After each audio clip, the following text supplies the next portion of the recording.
Satyavardhan kidnap కేసులో YCP నేత వల్లభనేని వంశీని పటమట పోలీసులు మూడో రోజు విచారిస్తున్నారు. మరింత సమాచారాన్ని మా ప్రతినిధి జయప్రకాష్ అడిగి తెలుసుకుందాం. జయప్రకాష్, వంశీ పోలీస్ కస్టడీ గురించి సంబంధించి వివరాలేంటి? శ్వేత, ఈ రోజు మూడో రోజు విచారణ జరుగుతుంది. కొద్దిసేపటి కిందటే వంశీ అదే విధంగా మిగతా ఇద్దరు నిందితులను పోలీసులు కృష్ణలంక పోలీస్ స్టేషన్ కి తీసుకువచ్చారు. ఉదయం 10 గంటల ప్రాంతంలో జైలు నుంచి కస్టడీలోకి తీసుకొని అనంతరం వైద్య పరీక్షలు చేయించి జీజీహెచ్ నుంచి ఇక్కడికి తీసుకువచ్చి విచారిస్తూ ఉన్నారు.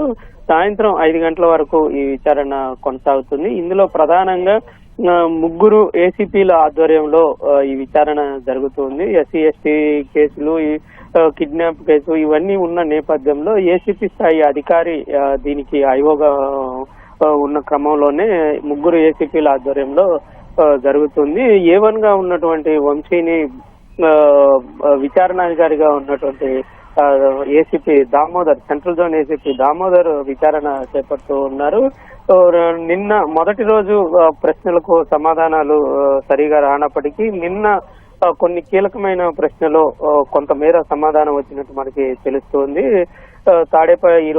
ఈ నెల 12వ తేదీన తాడేపల్లి వచ్చి వైసీపీ కీలక నేత జగన్ ను కలిసినని చెప్పటం, అయితే ఈ విషయం ఈ కేసు గురించి తాను మాట్లాడలేదని కూడా పోలీసు విచారణలో చెప్పినట్లు మనకి సమాచారం ఉంది. మొత్తం మీద కొన్ని విషయాలు అయితే పోలీసులు రాబట్టారు. ఈ రోజు కూడా కొన్ని కీలక అంశాల మీద విచారణ చేసి కొన్ని సమాధానాలు రాబట్టేందుకు పోలీసులు ఒక ప్రణాళిక సిద్ధం చేసుకున్నారు. సాయంత్రం వరకు జరుగుతుంది. ముగ్గురు నిందితులను వేరువేరుగా చేయటము, వాళ్ళు ఇచ్చినటువంటి సమాధానాల ఆధారంగా మిగతా వారిని కూడా, అంటే ఇది ఇద్దరు నిందితులు ఇచ్చినటువంటి సమాధానాలని మళ్ళీ ఇక్కడ అడిగి ఇక్కడ నుంచి అసలు దానికి సంబంధించి ఎటువంటి వస్తుంది ఆ రెండింటికి సరిపోల్చడం, ఇట్లాంటివి కొంత చేస్తూ ఉంటారు. అసలు ప్రక్రియ ఏం జరిగింది అనేటువంటిది ప్రాథమికంగా పోలీసుల దగ్గర ఇప్పటికే సమాచారం ఉన్నప్పటికీ వీళ్ళు ఏం చెప్తారు, ఆధారాలు మనకి ఎంతవరకు సహాయపడతాయి అనేది ఇందులో కీలకంగా ఉంటున్న నేపథ్యంలో ఈ విచారణ అనేటువంటిది కొనసాగుతూ ఉంది.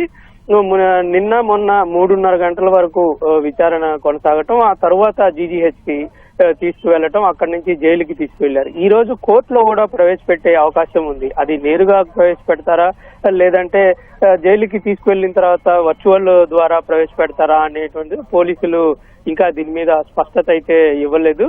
ఈ రోజు కోర్టులో ప్రవేశపెట్టడం, ఆ తర్వాత ఈ విచారణకు సంబంధించినటువంటి నివేదికను కూడా ఓ కాపీని కోర్టులో అయితే అందజేయాల్సిన అవసరం ఉంటుంది.